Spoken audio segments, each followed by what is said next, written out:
Say Hello. hello to everyone.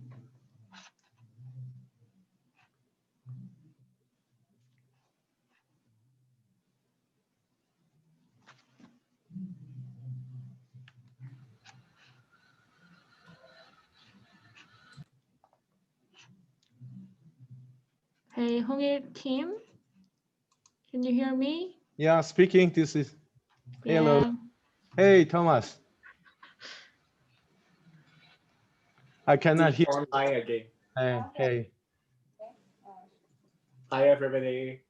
Hi, it's good to see everyone. Yeah. Maybe I will ask either Sisaka-san speaking on the photo of RT, actual RT speaking here, and while you are explaining. Okay, thank you.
Okay. It's time to start. Yes, Are you ready? I'm Okay. ready. Good afternoon. I am Yeongyang Shin from DCAM. Hello. Please shake your hands to everyone. Thank you. Thank you for participating in the webinar on Hong Kong Startup Ecosystem. This webinar is jointly hosted by DK Front One and Hong Kong Economic and Trade Office. There are 4 sessions today. Invest Hong Kong and Cyberport, highly significant institutions when entering the Hong Kong market, will give presentations on Hong Kong's startup ecosystem. Then, Global FinTech Media Exchange will share their experience. Last, we will have a pitching session for startups aiming to enter the Hong Kong market.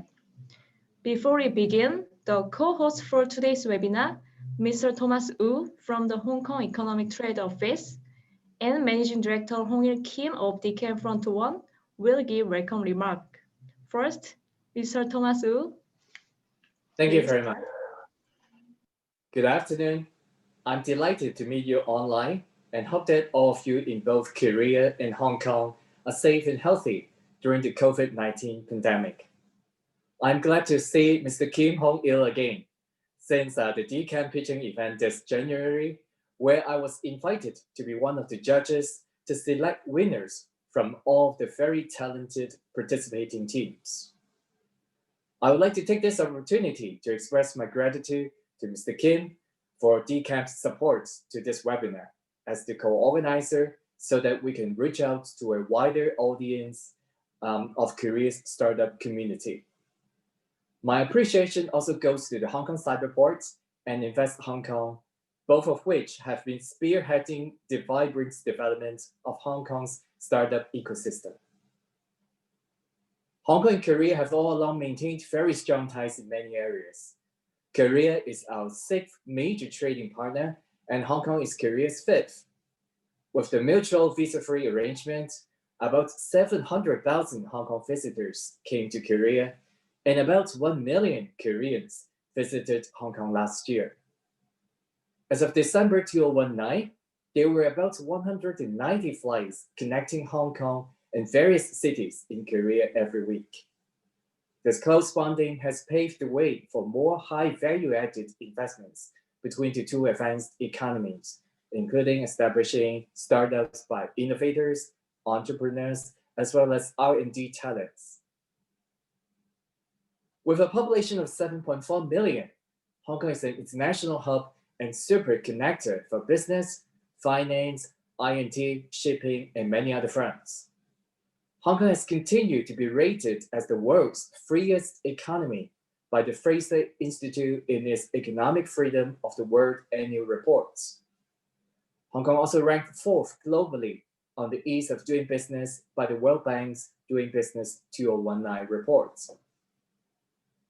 Businessmen from all over the world have come to set up their operations not only to take advantage of Hong Kong's strategic location, rule of law, simple tax system, sound infrastructure, and business-friendly environment, but also to leverage on Hong Kong as a platform for expansion. We connect the world to the Greater Bay Area, covering Guangdong, Hong Kong, and Macau, with a population of 68 million and a GDP amounting to 1.5 trillion US dollars. The startup scene in Hong Kong has remained vibrant recently. Last year, there were 3,184 startups in Hong Kong, representing a considerable growth of around 43% over 2017. There were over 12,400 employees across 92 public and private co-work spaces, incubators, and accelerators in 2019. In recent years, the Hong Kong SAR government has allocated over 13 billion US dollars to support I&T initiatives and programs. We have established the I&T Venture Fund, which is worth 260 million US dollars to invest in local I&T startups. Besides, the Public Sector Trial Scheme provides funding support of about 130,000 US dollars per project for public sector trials. Moreover, launched early this year, the Smart Government Innovation Lab connects the government to innovative companies, matches service needs with suggested products, and helps accelerate Hong Kong's smart city development.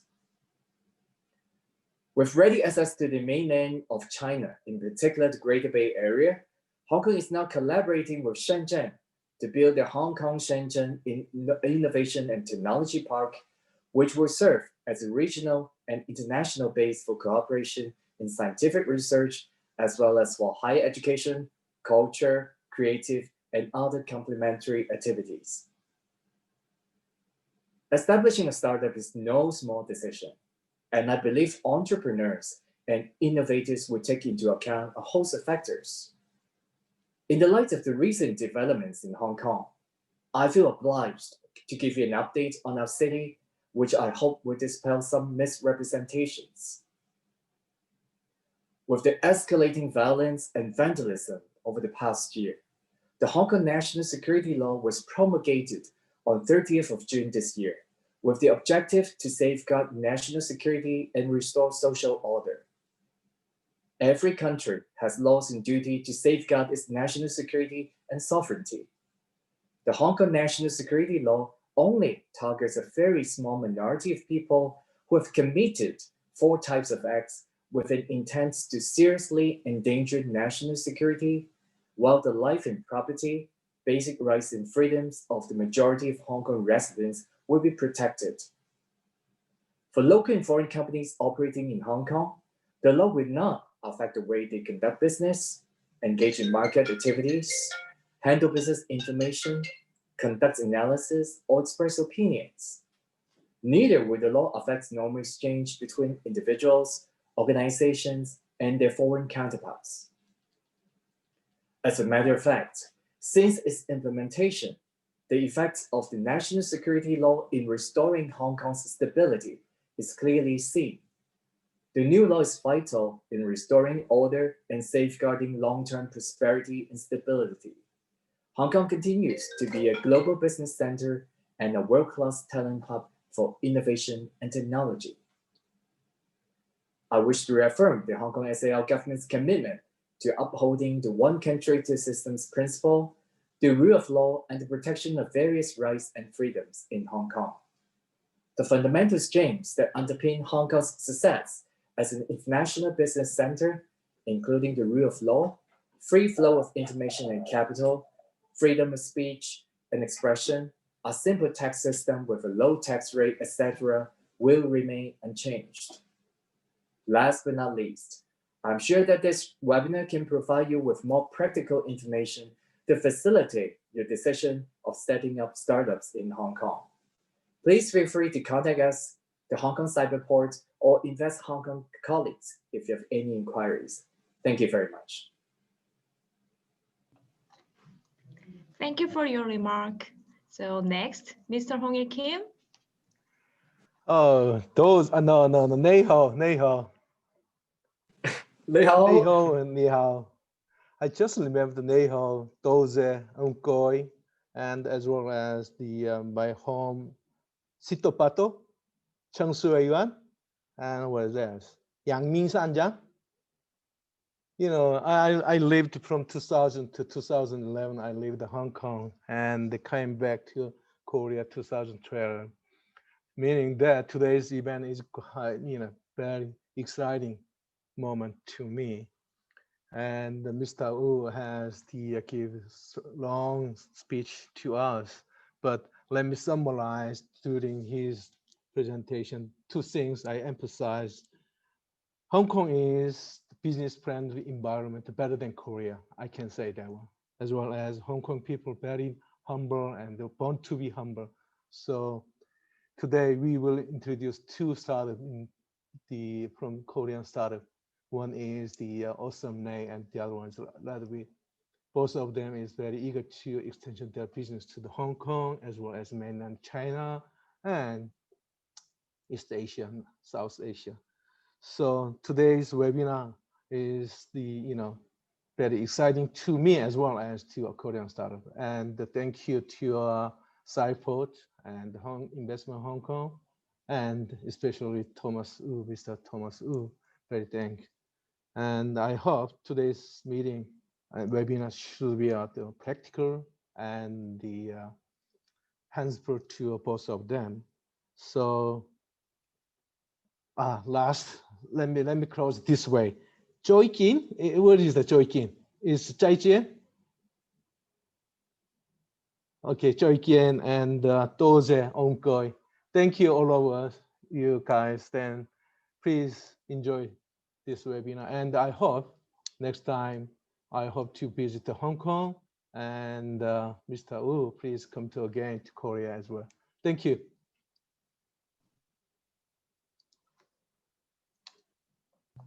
Thank you. Now, let's begin the program. The first presenter, Jenny Chan from Invest Hong Kong, will give a presentation on Hong Kong startup ecosystem. Jenny Chan. Thank you. Thank you so much, actually, for having me this time. And it's great to be here. I wish I could actually see all of you. I much prefer to see people face to face, but in this time, I think we're all, dealing with becoming experts at Zoom. So I am from Invest Hong Kong. I head up a team called the Start Me Up HK team. And basically it's an initiative to maintain three main functions. One is to help startup ecosystem stakeholders. So we're talking startups, we're talking investor groups, we're talking accelerators, incubators, corporate innovation labs, all these different types of people to establish in Hong Kong. We work with our overseas offices as well as with our sector teams here in the Hong Kong office to support all of them. The second function of our team is basically to promote Hong Kong internationally as a tech hub. And finally, our third function is to basically help and build the ecosystem here in Hong Kong so it's stronger and more vibrant when we actually bring these overseas companies to Hong Kong. I just love to say a big thank you to DCAMP and to our Economic Trade Office, to Thomas and everyone for actually inviting us to speak today. So I'm just going to switch over now to my presentation.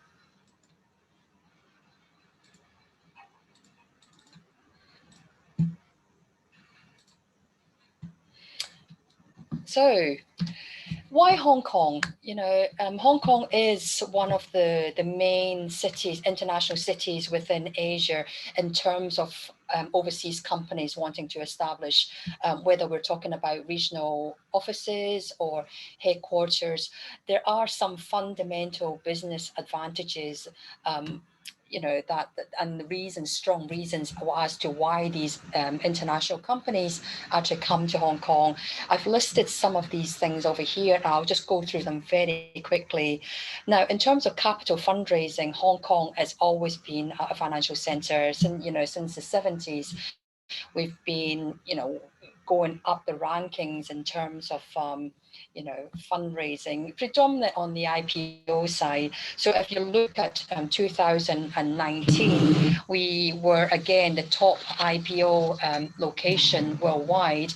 We had 160 IPOs, which raised 307 billion Hong Kong dollars. That equates to about 40 odd billion US. And we recently also changed the voting rights as well, which allowed us to basically actually have different levels of voting rights and be still available to actually list on our stock exchange. We also changed our rules to allow pre-revenue IPOs in biotechs to actually list as well, because we understand biotechs, the whole development cycle is a very long runway, and we wanted to support those kind of companies. And it's another reason why Hong Kong is becoming more well known in terms of a biotech kind of development center. We have been an open and free market. Tom has also mentioned already some of the the independent kind of assessments and achievements we've had in this area. We don't have any trade tariffs. We've got openness in terms of movements of people, trade and currency. So it is very easy to actually do business. Another reason why we attract a lot of people is the fact that we have a very low tax. Now, with startups, it might not be so much of an issue at this moment in time, but once you get established and you know you're on a growth stage and you start looking at expansions and you try to start doing all your accounting in one central regional headquarter, then the taxes do make a difference. And we do have companies, establishing in Hong Kong, to reach the other markets very easily, but also because of this low tax rate of 16.5% corporate tax at the top level. But this was also halved about a year and a half, 2 years ago, for the first $2 million worth of profit to 8.25. It really is one of the lowest taxes globally, excluding all the offshore kind of locations. Accessibility. So a big thing about doing business in Asia is that face-to-face thing. Even, I mentioned, as much as we all get used to Zoom, people do like doing business face-to-face. And I think by virtue of our geographic location, whereby we reach half the world's population within 5 hours and within 3 hours to all the major cities within Asia, it's a massive benefit for startups in the growth stage, to say that you were able to come over to Hong Kong potentially from Korea, meet some investors or meet some potential clients, and also take advantage of the amount of flights that Thomas also mentioned to Korea, in the same day if you wanted to. That is a benefit, and it's something that it can't be overstated, this importance of this geographic location. We have a very transparent rule of law. It's based on a common law system, and related to that, we also really prioritize protection of IP. In fact, we are IP trading hub as well. So, rest assured that any kind of development that you create will be robustly protected while you're in Hong Kong doing business, whether you're taking it to other kind of countries and cities from Hong Kong as well. So GBA, this is something you may have heard about, that the Guangdong, Hong Kong, Macau, Greater Bay Area. If you haven't heard of this, you should. Startups, this is something that is just generating a massive amount of interest overseas. And I'll tell you a little bit more about reasons why, but let's go into what is the Greater Bay Area. It's basically an area of southern China around the Pearl River Delta of 7 cities within the Guangdong province, plus Hong Kong and Macau, the special administrative regions. And collectively, these this area is incredibly well developed, and it's a very sophisticated audience as well. The population of 71 million people, and this is just across from Hong Kong to the Shenzhen side. You could potentially reach in 14 minutes, 14 minutes, actually on the train. Although, of course, you've got to arrive all the time of actually waiting for the train and going through customs and things.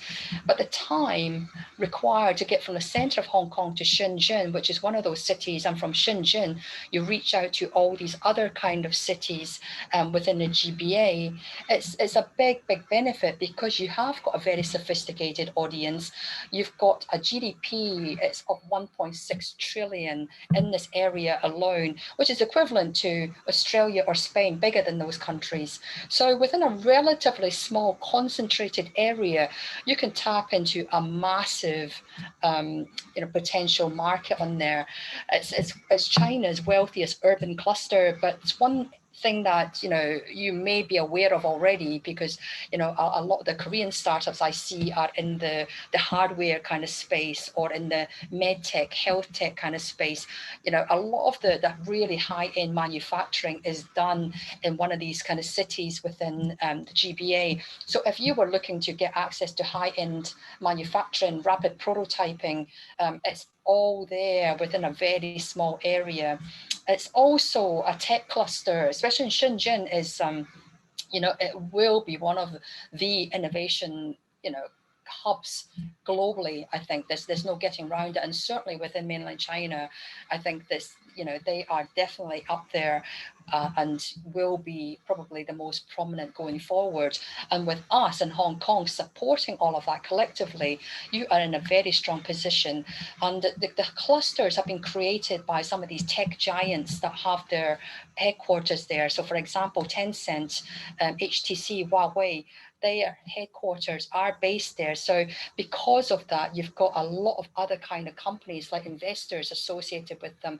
You've got other kind of startups where like attract like. So you've got these really dynamic clusters of innovation and technology, plus a really good market size to potentially test and refine your products before you actually start selling to the rest of China, if that is one of your priority areas. At the moment, there's also the Loop that's been developed. It's basically a new science park bordering Hong Kong and Shenzhen to potentially tap into the supply chain manufacturing capabilities as well as the talent from across the border as well. And going forward, we see some really great initiatives coming out of there.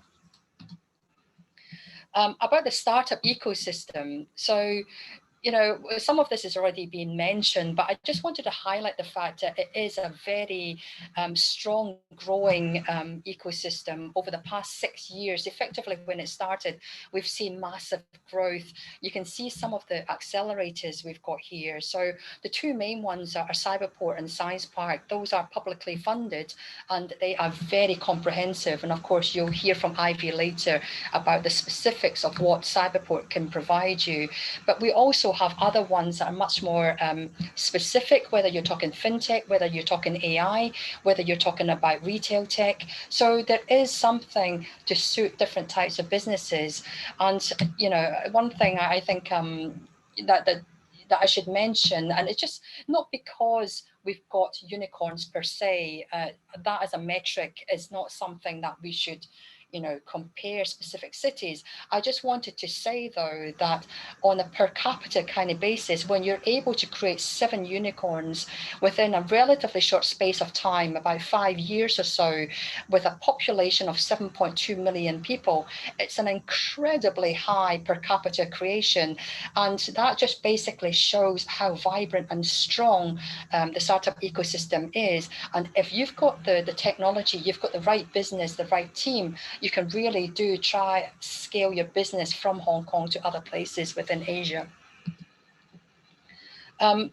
We've been tracking the development of the startups ecosystem for quite a while actually. So you can see here, I won't go into the details because Thomas has already mentioned it, but one of the things that we are incredibly proud of is the fact that our startup ecosystem is very diverse, very international. We have basically about a third of our founders are from outside of Hong Kong. And you basically can see the top 5 countries of origin are the US, mainland China, UK, France, Australia. Anyone who works in business knows that when you've got a diverse company, you are stronger. You bring overseas insight, international experience. And when you tie that in with local know-how and language capabilities, it really makes for a stronger company. And I'm a firm believer that is one of the reasons why we have had a high unicorn creation rate. In terms of the sectors that these startups are in, it's in fintech, e-commerce, IT, design, and professional services as well. And this is more like the SaaS kind of delivery of products and services. So I think I'm running a little bit out of time, actually. I've still got a lot of content, so I'll try and wrap this up very quickly. If you are looking for support throughout the life cycle of your startup development, we've got different public organizations here to support you. If you're looking for R&D, for example, all these different research institutions can provide you with services or facilities to actually take that forward. We've got proof of concepts if you're trying to test some of your things. You know, we've got different organizations willing to do that. And the Smart Government Innovation Lab that Thomas mentioned earlier also is there to basically match make you to various requirements that different government departments need. So it's worth for you to actually go there, go online, have a look at the website and see whether any of your solutions can match any of the requests that's been put on there. If you're looking for help to get established here, apply for different types of funding. Obviously we are your first port of call, but there are other SME centres that can also help as well. And those are the 4 integrated SME centres that will actually, really provide you hands-on kind of advice to apply for different types of government funding that's available. I won't go into the details of all the funding schemes, but suffice to say, there has been a big priority in terms of supporting innovation and technology, as well as SMEs in general across the board in Hong Kong. And there are a number of different types of funding schemes available to support that. So for example, if you're really in the early conceptual kind of stage, you've got the various incubation programs that are available. A large bulk of our funding that's been allocated is on the R&D side. And for example, on the ESS, the Enterprise Support Scheme, you can actually get a matching grant of up to 10 million Hong Kong dollars per project, which is 1.3 million US. It's quite substantial. I mean, there is a process to get through. It's public funding, so there is a due diligence that's required. But the opportunity to get up to 1.3 million US in matching funds, and for the government to take no equity, it is a very attractive proposition. We've wrapped that up with also administrative and policy support. So for example, we've got fast track visa programs, the TechTAS, and various kind of programs for you to hire PhDs as well. So some more information, but I just want to finish very quickly just by mentioning 2 events. One is the FinTech Week. It's one of the top FinTech events globally.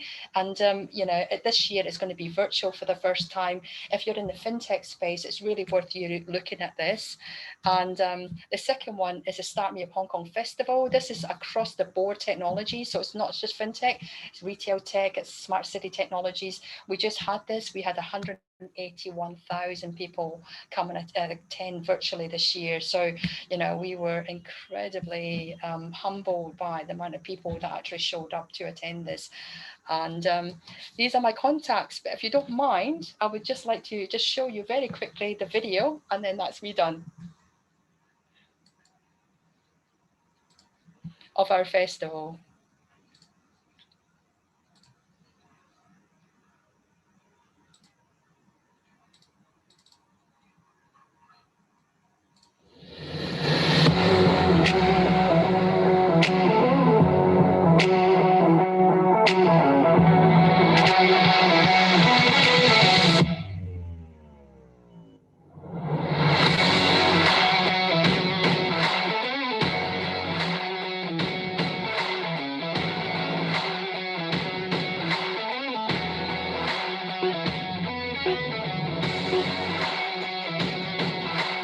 Whatever decision we have today is going to be wrong tomorrow. Hong Kong must become a technology and innovation hub. We have no choice. Are we faced with this retail apocalypse? And do we have to rethink our strategies?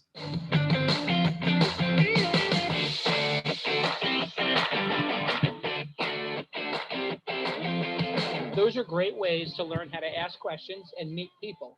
A lot of people talking about diversity, but how you embrace it really from the bottom of your heart. The answer to can money make you happy is yes, but to a point. 作为一个企业，尤其是有野心的企业家，那你如何利用好资本是非常重要的。People are doing more online activities, right? So more e-commerce, more virtual conferences. A lot of these activities are done online, which facilitates crypto transactions.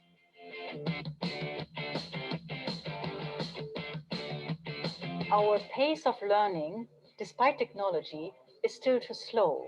I think data has to be accessible too. With more data, then the opportunities will come, then the innovation will come. It's important for government, business community, and the society at large to work together to respect the science and at the same time adopt this new normal into our practices.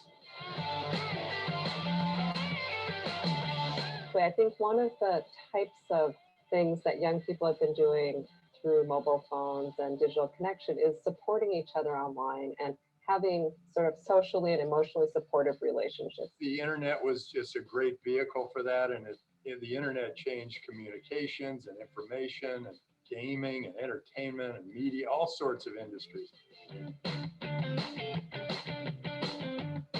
We need to be better role models for the AI in order for the AI to actually lead us to a benevolent future. And I would be so excited to see the disruptors and the beautiful entrepreneurs coming out of Hong Kong to truly redefine what it means, your creativity, your resilience, and your smarts to put it out there.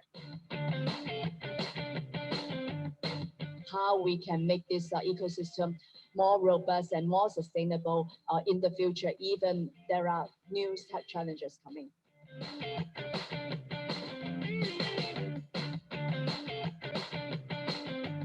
Just as video game developer NetEase and e-commerce retailer JD.com, both of whom listed in Hong Kong last week, following in the welcome week of tech giant Alibaba's secondary listing here last November.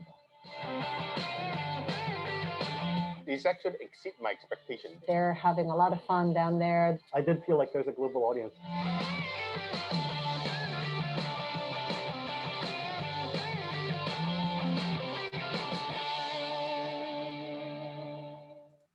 Thank you so much. And thank you for the extra time. I realized I took a few more minutes, but thank you.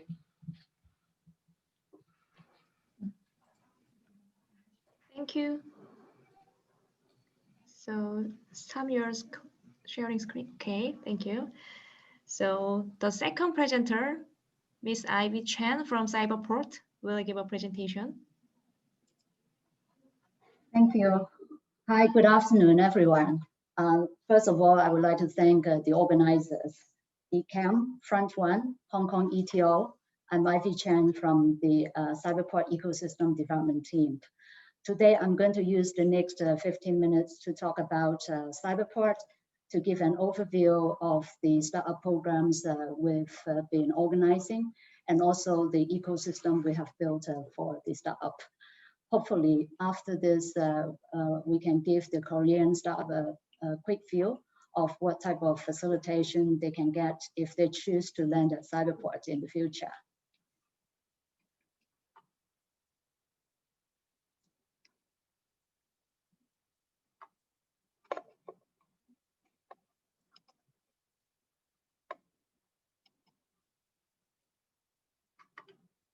So Cyberport has a very simple vision. What we've been doing is just to support the digital technology startup economy, startup community in Hong Kong, to support their growth and to create a key economic driver for Hong Kong in the future. To realize the vision I've just talked about, we have 3 strategic focuses. The first one and most important one is to cultivate and develop talents, and also to drive industry development for our target sector, and also to integrate traditional and new economies.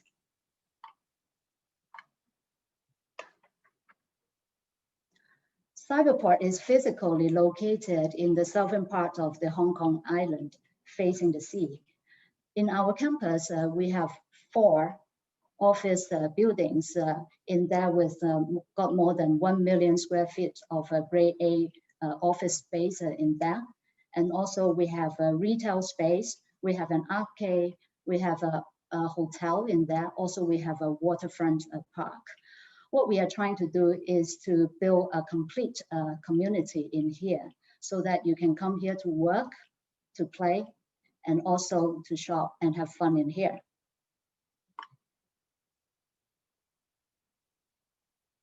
Sorry, we will have to go back.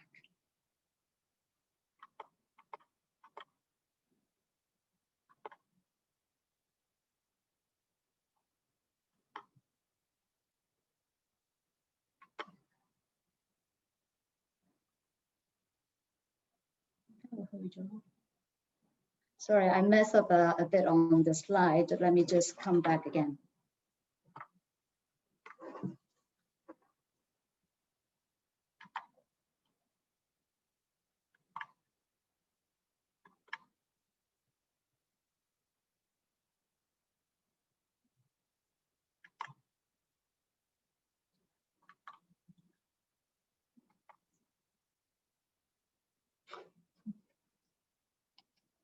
Let me stop the sharing.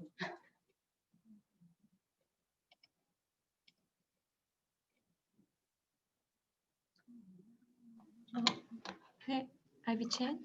Yeah, maybe I'll just do the later part. It seems the slide is wrong.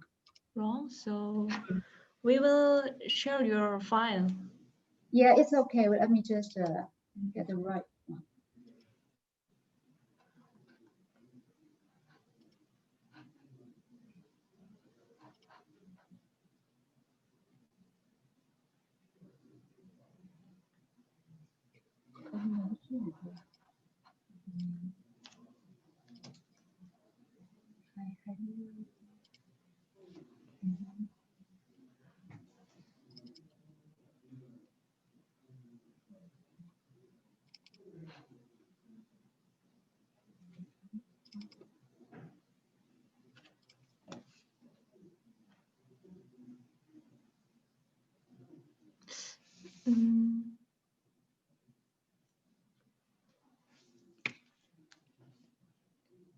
Is there a problem with your file? Now we are getting the right one. Back up. Back up, okay. Yeah. Okay, sorry about that to everyone. No, that's okay.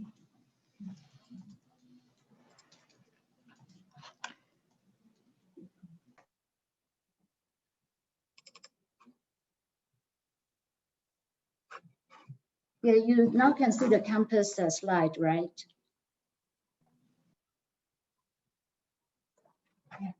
Okay, then sorry about that.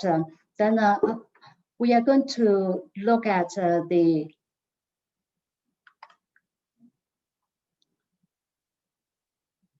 clusters that we are focusing at.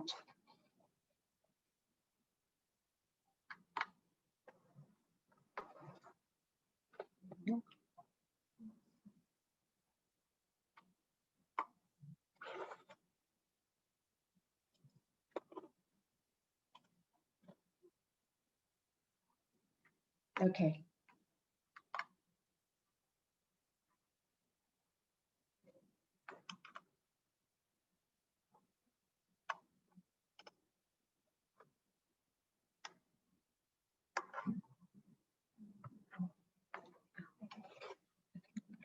Sorry. So just now we talked about the physical location of Cyberport, and then we have 6 cluster focuses. We have 3 on the application side: is fintech, smart living, and digital entertainment. And then on the technology side, we have AI, big data, blockchain, and cybersecurity. Those 3 technology clusters, they are clustered on their own, and they also is the building block of the application clusters we have. In Cyberport, we've now got more than 1,500 community members. About half of them are coming from our incubation programs, and the rest of that will be from our co-working space tenant. And you can also recognize some well-known names in here. They are from our office tenants that choose to have a presence at Cyberport. In Cyberport, we have a very diverse community. It's similar as what Jane has said about for the statistics for Hong Kong. We've got about 1/3 of the companies from international funders, and the mix is quite diverse, balancing between mainland and Western countries. We've also got a number of unicorns, and so far we've nurtured 4 of them in here, even though we are not saying we are comparing the numbers, but we are pretty proud about it. They are GoGoVan, Klook, TNG, and WeLab. And also in last year, the Hong Kong Monetary Authority has issued 8 virtual bank licenses, and 2 of them are from Hong Kong. And also last year and this year, the Hong Kong Insurance Authority has issued 4 virtual insurance licenses. All 4 of them are from Hong Kong, from Cyberport. On this page, we are going to show you the different startup programs we have. we have the Creative Micro Fund as the seed funding program for our startups. And then the core one is in the middle, is the Cyberport incubation program. This one is a 2 years program. We will provide a free office space for the startups in there, and also provide all the different mentorship and supporting partnership to our startups to help them scale up. Also, we have the Accelerator Support Program. This one, we will support our startups to attend the Accelerator program of their choice to help them to grow and to learn, to set up and expand their ecosystem partnership. And also, we have the Overseas Mainland Market Support Scheme. This one is to help the startup to expand outside of Hong Kong. In total, we will give the startup 1.1 million of financial subsidy to them in their journey. This one is all grant, is no equity to be taken from them. And also we have the macro fund. This is a co-investment fund that we will fund a lead investor for our incubatees and then co-invest into them. We have been pretty successful in doing this one, with each dollar of our investment generating about $6 to $7 of investment money to our startups. Here is a very quick overview of the eligibility of applying for our incubation program. You just need to be incorporated in Hong Kong with less than 7 years, and you work in the digital tech area, then you will be eligible to apply. And each year we have 130 startups to be admitted in 3 cohorts. Besides organizing all those startup programs, we've been actively building our ecosystem partnership to support our startups. Specifically, we have the enterprise network, investor networks, and technology partner network. We have set up this Cyberport Investor Network, CIN, back in end of 2017, and thus far in this 2.5 year, we've already got 26 projects invested by them. Now we have more than 100 investors in this CIN. And then with Cyberport has been positioning itself as the one-stop shopping point for the large enterprises who look for digital solutions to support their transformation, digital transformation. Under this CEN, we've been supporting many of our startups to get big enterprises as their customers, either through POC or technology solution adoption. With the technology partners, you can see many tech giants in here. We will provide our startups with access to the latest technology through different seminars, service credits, and solution mentorship. Also, we are building the channel partners opportunity for our startups with the solution providers and SIs under this category. In here, just a few quick updates about Cyberport. Cyberport is definitely the powerhouse of fintech in Hong Kong. We've got more than 380 fintech companies in our cluster. And in Hong Kong, if not mistaken, we've got only 700 fintech companies in here. And a number of them are actually quite big size company. They are not early stage companies, and they have got very good success story with them. For smart living, we've been using our campus as the test ground for our startups. As I mentioned, we have a hotel, retail space, office, a waterfront park. Then our startups can test their solutions with real customers. Digital entertainment is also a very unique vertical for us because the government in 2018 had allocated funding to Cyberport to specifically develop this industry. For this industry, we are talking about whole value chain. It's not just about the esports competition, but it's the content creation, the hardware, software, and even about event management, all the end-to-end activities that we are supporting.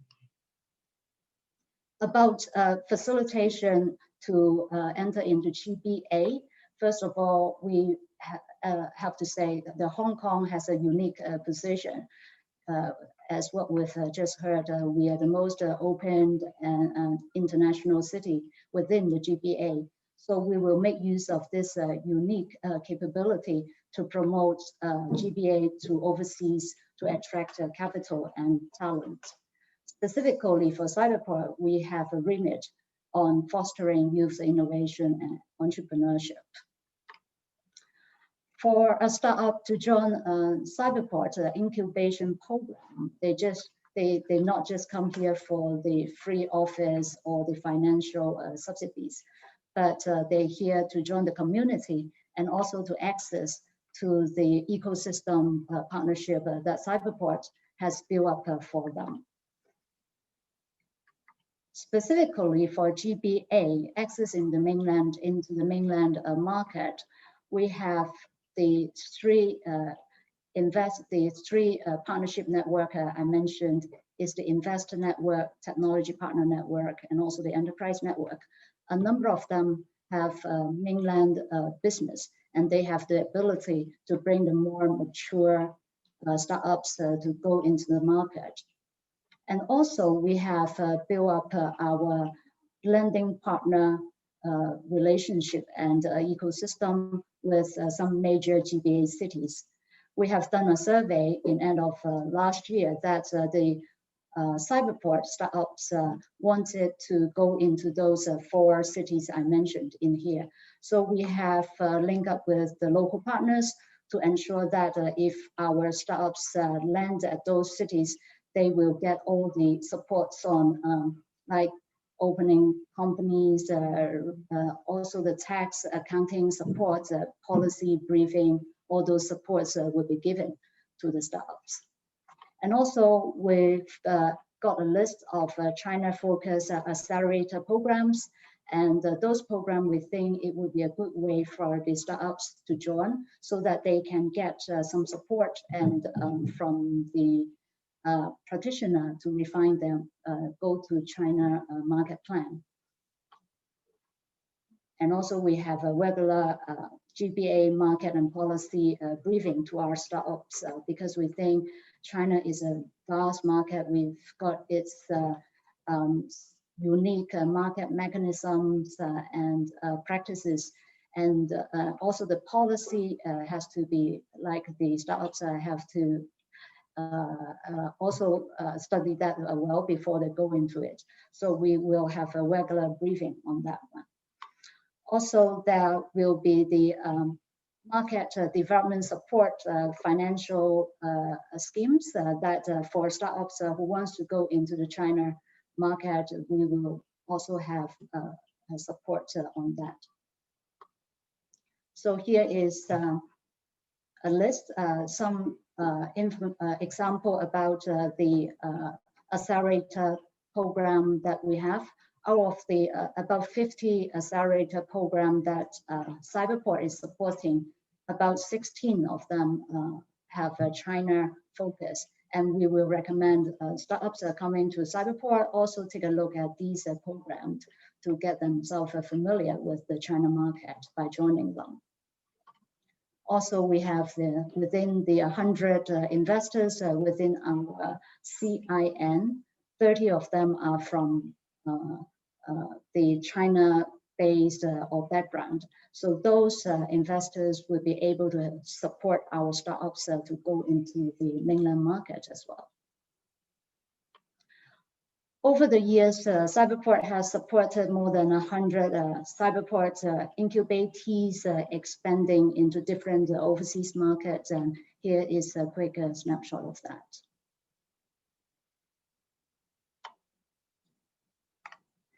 And lastly, the most valuable asset for Cyberport are the startup companies that we have. We look forward to have more Korean companies joining us. Thank you. Thank you.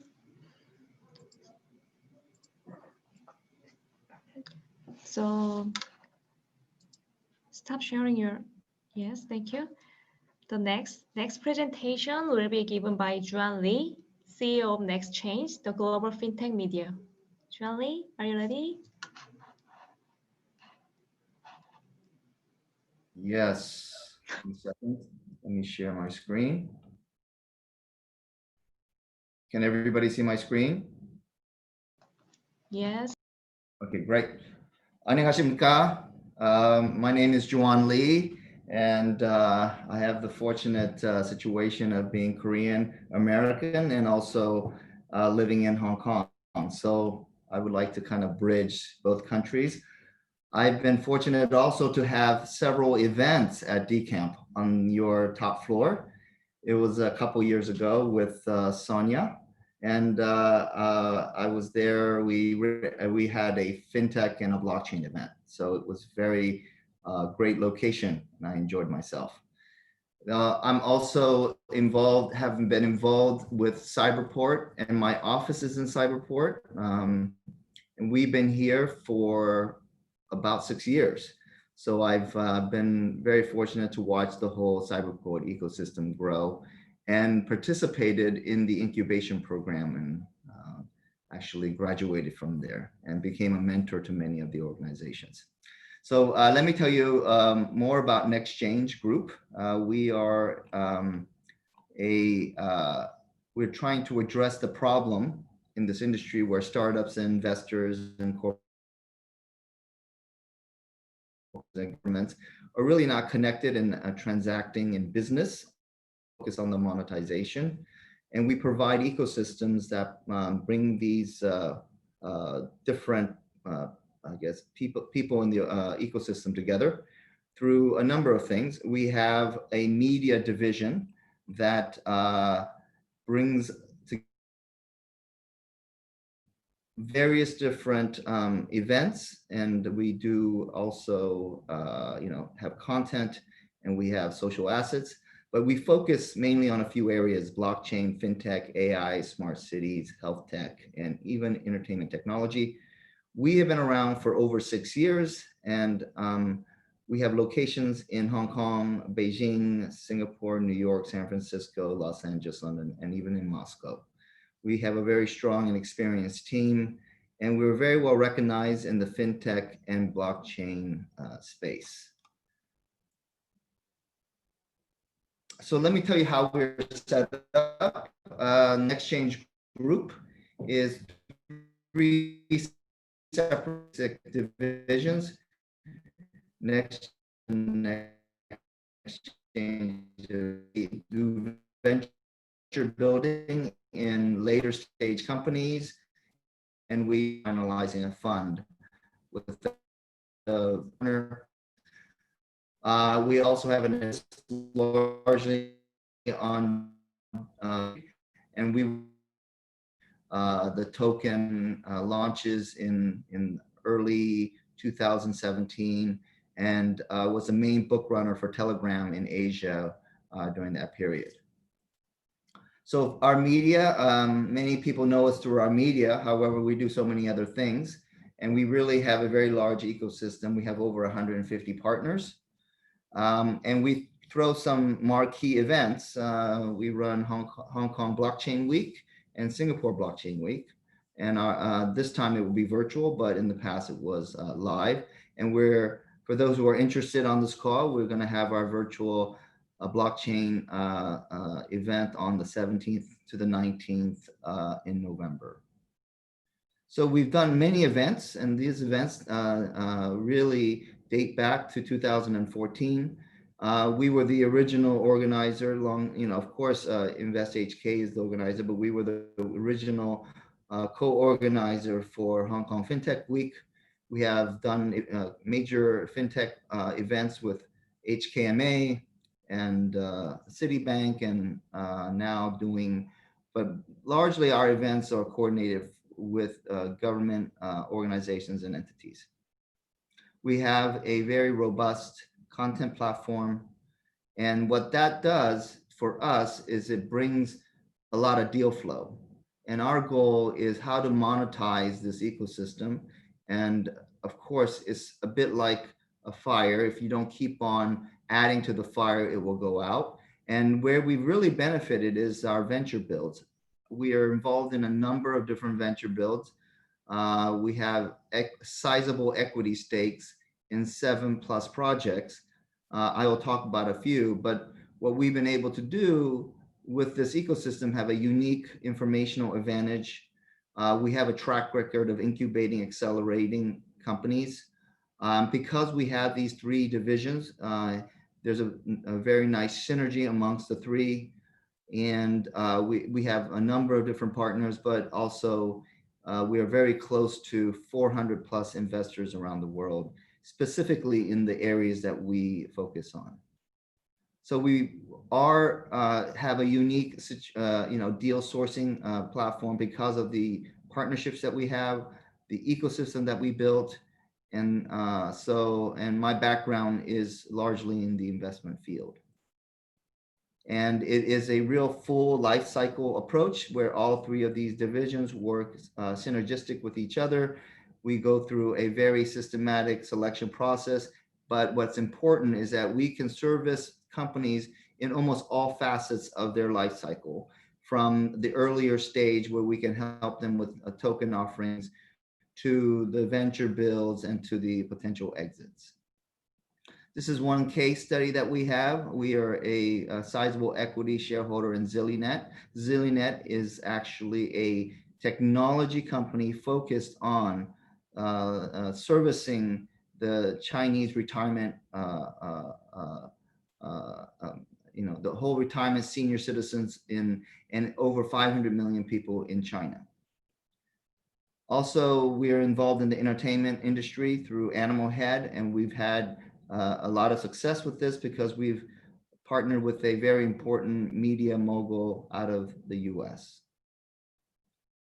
Also, we have a software outsourcing company, and this is important because of our ecosystem. We run across so many different companies in the development stages. After we raise capital for them, they're looking to develop. Our focus with this is that we're specialty outsourced programmers in blockchain, AI, and cybersecurity. And also, we've in the process of finalizing a 100 million+ fund with our partners in China, and it will be largely investing in later stage companies. So this leads us to our advisory business, and our advisory business is really interesting because we really see a lot of facets what's happening in the blockchain industry. Everybody's familiar with what happened in 2017 and the boom and the bust of the ICO market. But what we've seen is that the ICO has evolved into the IEO, the IDO, and now the ILO. What's interesting about that is that now there's a big, I don't even want to call it a bubble, but is a very strong interest that's taking place in DeFi, decentralized finance. And we see a lot of companies that are taking advantage of this decentralized finance trend.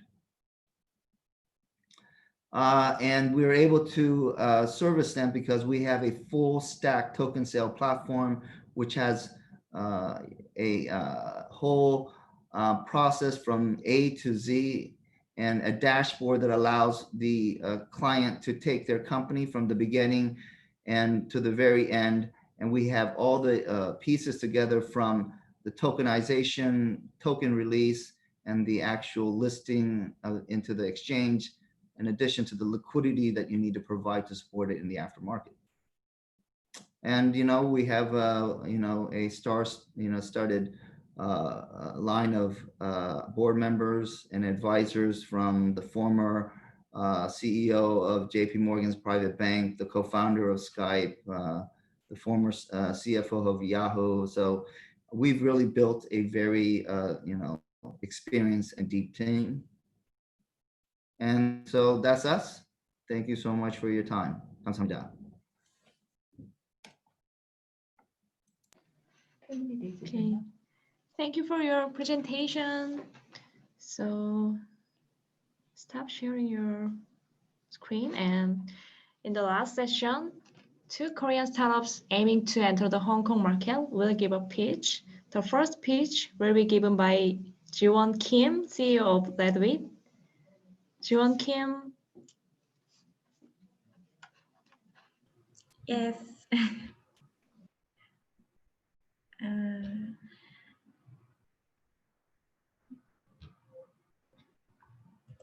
Oh, can you see it? Yes. Okay. And thank you for inviting me this webinar today. This webinar means a lot to me because I participated in D-Day Hong Kong this January, and it's nice to meet you here again. And I will start my presentations. Hello, we are Ledwit, purpose of the value of the course. Ledwit is a company that transparently and easily proves the work procedures through private blockchain with the vision prove your work. Normally, people focus on the results, such as reports, papers, or publications, but we aim to seek values in the work process itself by probing the process for those results and to make use of know-how thoughts that can be used afterwards. For this, we are making a system that proves the research process. I used to think research used something like a movie, which has top secret record hidden somewhere. But in reality, research records were just lying on the researcher's desk, or sometimes they don't know where they are at all. This is because written records are difficult to manage and takes a lot of time for electronic documentations. Also, it is difficult to express formulas and pictures electronically, and it has security issues as well. These problems lead to the reality of taking more than 3 hours when writing research notes, and even those exhibit low fidelity and submission rate. In order to solve this problem, we developed GUNO, a quick and easy research note solution. GUNO enables the researchers to complete their research note by taking only a photo shot. This record can be hashtagged or be found through a word in the research note whenever necessary. By sharing the folders, you can know who does what when doing core research. In addition, all these records are certified through a private blockchain and cannot be falsified. By using GUNO, researchers don't need to take time in writing and handling extra research notes, which saves the time and collect more research data. Also, past data can be easily found, increasing the researcher's efficiency. GUNO's business model is SaaS. A person can use the service unlimitedly for 9,900 won per month. We are domestic-based for now, but we are thinking of expansion strategies for Hong Kong. This is because first, Hong Kong is a city with a highly developed R&D and has similar target with Korea since it has science-oriented university. Also, Hong Kong has multinational enterprises and no discrimination among them. So its culture is stable for our expansion. The last reason is because the policies or tax for founding an enterprise is very enterprise friendly, which gives the best environment for the first-time beginners. These are the main reasons why we are thinking of Hong Kong as our first abroad expansion. We are currently developing the English version as well. After this, we plan to undergo MOU and test trials with some university in Hong Kong. When the test is complete, we are thinking of founding an enterprise in Hong Kong for active market expansions. With our first step to Asian market in Hong Kong, we can and will be a worldwide service. Thank you.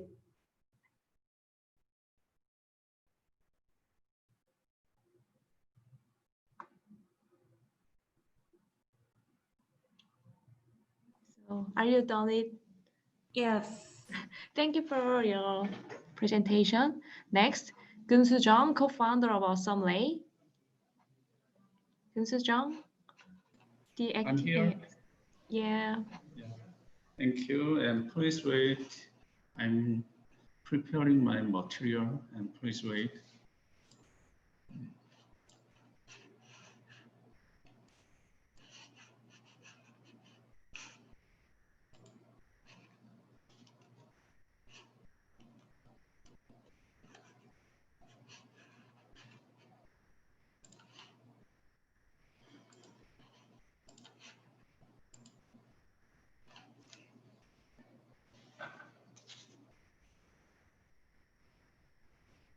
Can you see my screen?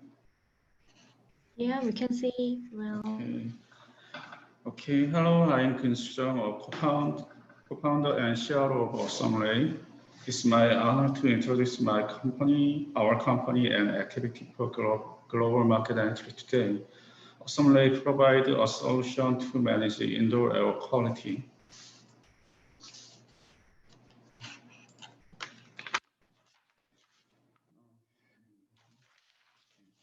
Today, pine dust and coronavirus changed our daily lives. Do you find a proper solution for this? Wearing mask seems to be one possible answer. But how about your office, your home, your living room, your bedroom? The air pollutants are everywhere, but we cannot cover everything just with our mask. The typical air cleaning solutions are summarized by HEPA filter, carbon filter, catalyst, and ESP. And each solution has inherent limitations. As a promising solution for clean and safe indoor air quality, we developed a smart ventilator. This solution can be installed simply as a part of building HVAC system without expensive remodeling procedure. The working principle of our solution is based on photoionization of pollutant utilizing EUV or soft X-ray. And we are developing next generation of our equipment with additional features, such as AI-based system. Anyway, this slide displays that the PM levels was kept under 20 during the equipment operation, and almost 100% of bacteria and 75% of virus was removed efficiently after 30-minute operation of the equipment. Taken together, our solution is indeed operative for efficient removal of air pollutant. This slide displays an example of our equipment installation in a large building located at Seoul. It's another case for installation in a small building also located in Seoul. These are ongoing projects of AwesomeLay, building, Coast Guard ship, factory lines. And we are trying that. Our system is expanded to various fields, such as subway station, clean room, power plants, mobility. Further, the right source of our system, X-ray generator, will be applied to water purification, security and industrial inspection, and medical imaging.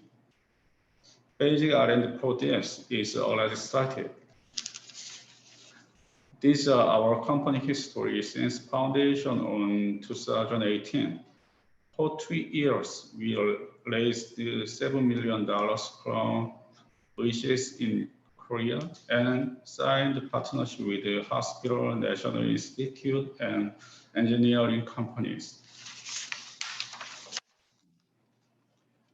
From now, I will talk about our very short experience for global market entry.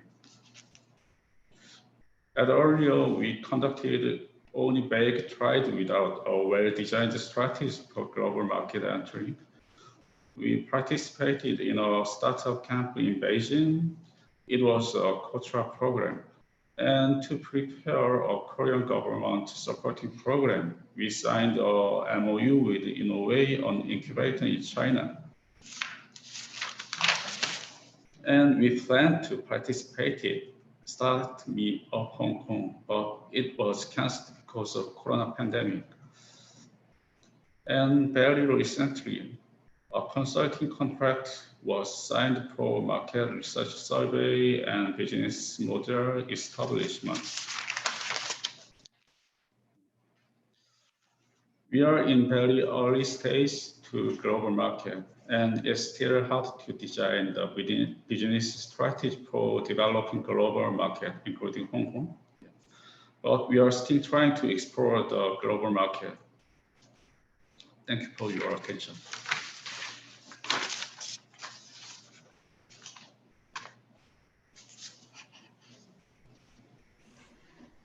Thank you for your presentation. And we have Q&A session for 5 minutes. So I'd like to know if there is any questions about 2 Korean startups among presenters. No?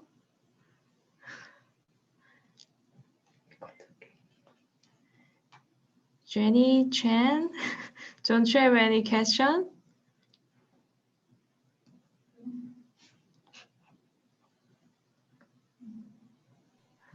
I was just thinking, they're just, really good to hear, the various business models as well. I mean, I love this idea of the indoor air quality kind of system, especially now. And I think there's definitely opportunities in Hong Kong.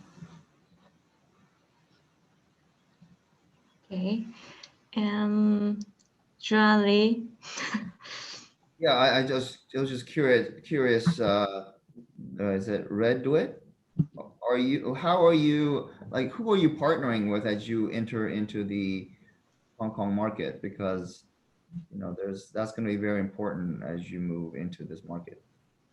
The partner, we are thinking of the research institute or some universities such as Hong Kong Science University or Hong Kong University. Well, you should have a conversation with Cyberport. They may be very helpful. I thought. And also, Jane will help you onboard into Hong Kong. InvestHK is very useful in that regard. Yeah, right. I was going to say, if you do need to access Hong Kong, do reach out. Actually, we have an Invest Hong Kong office in Seoul as well. I answer one of the Q&As with the contact details. They would be great, just the first port of call, and then we can support you from our side here in Hong Kong to really, potentially introduce various people to you. Oh, that's very nice. Thank you.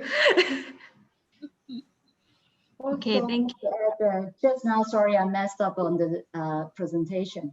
But the next Cyberport incubation program will have the recruitment in next February.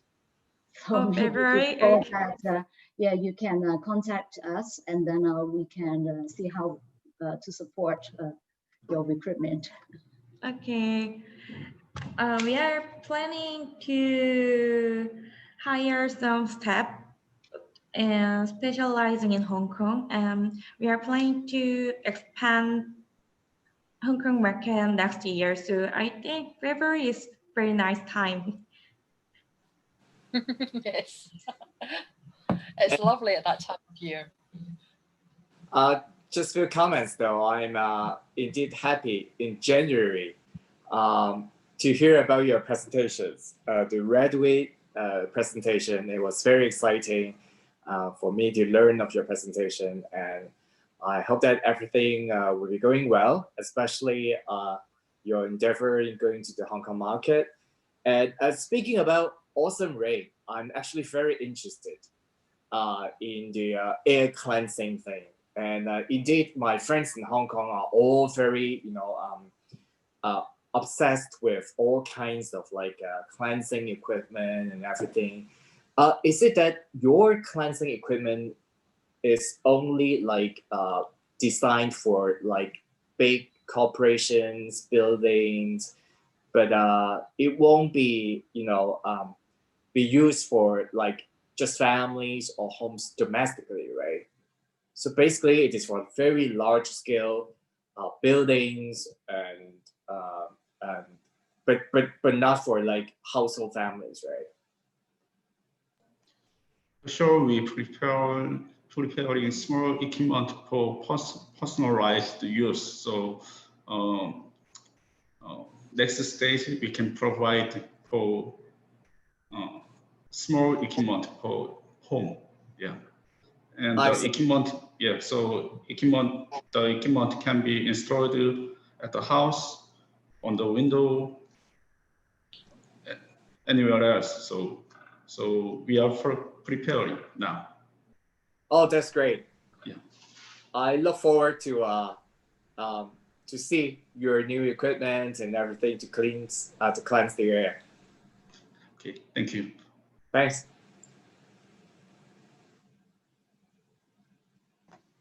Is there anything else? And just one question for Ivy though. Ivy, I've got some inquiries. Indeed, how long can a company stay in Cyberport? Say if they've just first joined Cyberport, is there like a period of time when they really need to graduate, or basically this is quite flexible?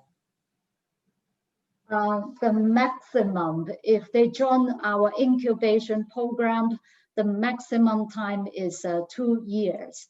They can stay in the campus, and within that 2 years, it will be rent free.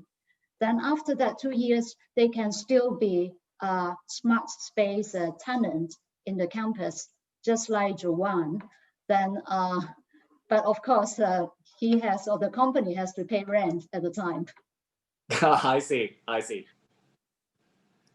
So as long as the space is available, then the startup company can stay at the campus as a smart space co-working space tenant. I see. So for the first 2 years, basically free, but after that, after graduation, it will be subject to availability of space and everything, and they will have to pay for the rents accordingly. Yeah. I see. Thanks. I have been here for 6 years. I do miss the free rent. Yeah, but all the community members will be able to enjoy all the ecosystem partnership connections that we are building. So we don't just limit to help the incubatees, but all the community members. Okay, thank you. We are almost running out of time. We should finish. Is okay? Yeah, I'd like to thank all presenters as well as participants who stayed tuned until the very end. I wish you all to stay healthy, and I'd like to ask for your continuous support in the DCAM front-on program. Okay, thank you. Have a nice weekend. Bye-bye. Bye.